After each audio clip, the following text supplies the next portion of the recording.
एक बार एक आदमी कहीं जा रहा था। रास्ते में एक जगह उसे एक हाथी दिखाई दिया। उसने एक बात नोटिस करी कि वो हाथी एक छोटी सी कमजोर पतली रस्सी बंधा हुआ था। उसे ये देखकर आश्चर्य हुआ कि कैसे इतना बड़ा जानवर एक कमजोर रस्सी के सहारे बंधा हुआ रह सकता है, क्योंकि वहां ना तो कोई जंजीर थी, न ही कोई नहीं पिंजरा। और वो हाथी चाहे तो एक झटके में इस बंधन से मुक्त हो सकता है, लेकिन वह ऐसा नहीं कर रहा। क्या कारण है इसका? उसने वहां एक हाथी का मास्टर देखा। उसने मास्टर से पूछा, हाथी क्यों इस कमजोर रस्सी से बंधा हुआ खड़ा है और भागने का बिल्कुल भी प्रयास नहीं करता, जबकि वो एक झटके में ऐसा कर सकता है?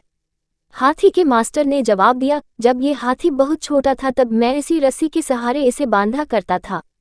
तब ये रस्सी इतनी मजबूत थी कि इसको मजबूती पके रहती थी और यह रस्सी तोड़कर नहीं भाग पाता था। इसने रस्सी को तोड़ने के लिए बहुत प्रयास किया, लेकिन इसका हर प्रयास विफल रहा। हारकर इसने रस्सी को तोड़ पाना असंभव मान लिया और रस्सी पर जोर लगाना भी छोड़ दिया। धीरे धीरे यह बड़ा होता गया। इसे अभी भी लगता है कि इस रस्सी से आज़ाद होना मेरे बस की बात नहीं है।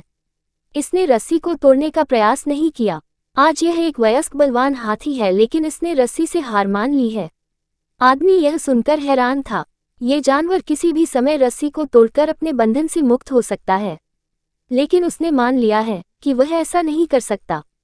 इसलिए उसी कमजोर रस्सी के सहारे बंधन में है, जिससे वह बचपन से बंधता आया है।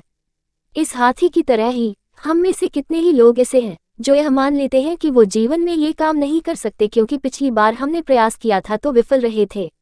अपने आप को एक सीमित सोच में बांध लेते हैं और बोलते हैं कि भाई ये तो मेरे बस का नहीं है, और वो कोशिश करना भी छोड़ देते हैं, जिससे वो उन्नति के पथ आगे नहीं बढ़ पाते हैं।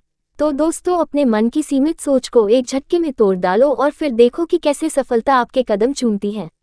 दोस्तों, कैसी लगी ये कहानी हमें कमेंट करके जरूर बताएं।